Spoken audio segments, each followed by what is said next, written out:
म लामो समयदेखि लगभग 20 वर्षबाट खेतमा बाख्रा हेरेर आफ्नो जीविकोपार्जन गर्नुभएको एउटा हाम्रो बुवासँग सानो केही कुरा सोध्दैछु।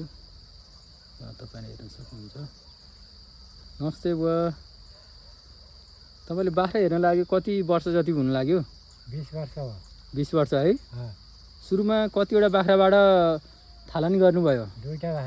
दुईटा बाख्राबाट है? अनि यो बाख्रा हेर्न कस्तो गाह्रो हुन्छ, सजिलो हुन्छ, कस्तो हुन्छ?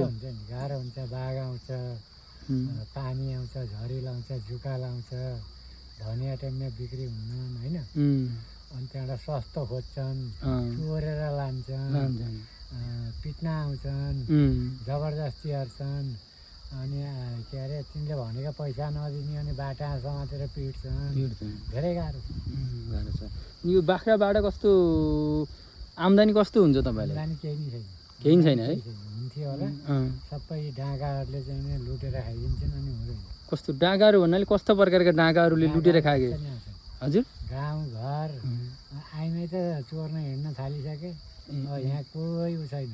अनि न पुलिसको छ, न के अरे टोल समिति कतिलाई छन्, न वडा कार्यालयका कतिलाई छन्।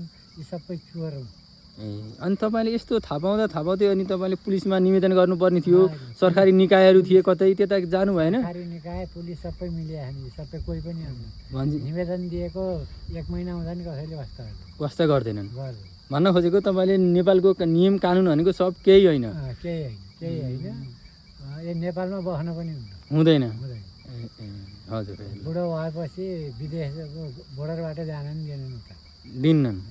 त्यही भएर यहाँ बाध्य भएर बसेको, नत्र नेपाल बस्ने ठाउँै छैन। ए ल, हजुर, धन्यवाद।